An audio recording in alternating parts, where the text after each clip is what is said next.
Bonjour à toutes et tous, je suis François. Alors la dernière fois que nous nous sommes vus, nous avions parlé de bande dessinée. Alors cette fois, je vais vous parler de cinéma et plus particulièrement de court-métrage. Et ça tombe bien, puisque nous sommes ici au Forum des Images, en plein cœur de Paris, là où bat le cœur du 7e art. Donc, le court-métrage, au sens du décret de 1964, est décrété comme étant un court-métrage. Tout film dont la durée et la réalisation, la production auront pu être effectuées de par la... Bon, en gros, ce sont des films qui durent entre 1 et 59 minutes. Si je vous parle de court-métrage, c'est parce que chaque année, le prix SNCF du Polar, ce trophée, est remis à un réalisateur ou une réalisatrice qui aura reçu le plus de votes de la part du public. Et cette année, ce sont 7 films qui sont en compétition. Allez, je vous les présente.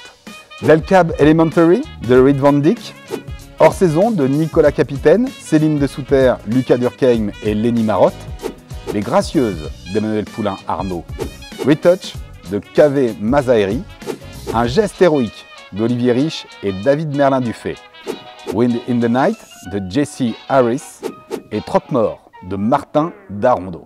Ah, vous allez me dire, ok, c'est sympa, mais où est-ce qu'on peut les voir, ces courts-métrages? Eh bien, ce n'est pas moi qui vais vous le dire, mais Julie Gaillet, la vice-présidente de la Fête du court-métrage.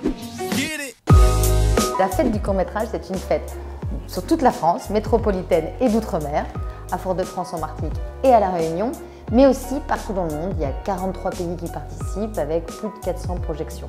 C'est des villes, des associations qui font des événements dans l'année et qui décident de faire rayonner cette fête du court-métrage sur leur territoire, autour d'eux, dans leur région.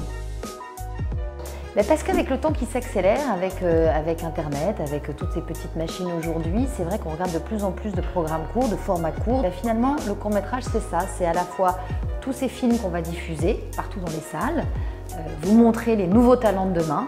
Enfin, c'est un moyen de transmettre, d'apprendre. Moi, j'ai toujours trouvé que la SNCF s'était engagée sur le court-métrage, donc c'était les premiers qu'il fallait aller voir. Et puis de jouer le jeu avec nous, c'est-à-dire de se dire bon, pendant une semaine, c'est la fête du court-métrage, nous on est sur le polar, alors on a sélectionné les meilleurs courts-métrages de polar, et donc vous verrez, internationaux, et vous votez comme vous le faisiez avant, mais pendant la semaine du court-métrage. Sacré programme, non? Bon, vous l'aurez compris, avec près de 1000 séances partout en France et à l'international, il y a forcément une séance à côté de chez vous. Mais attention, il ne faudra pas partir avant la fin. Hé toi! Et oui, parce qu'à l'occasion de la fête du court-métrage, nous avons mis en place un dispositif de vote digital exceptionnel et un concours pour vous, les spectateurs.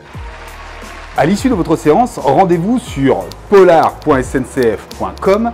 Pour voter, vous pourrez tenter de gagner des romans ou des BD polar et même un aller-retour pour 2 personnes à Londres en Eurostar.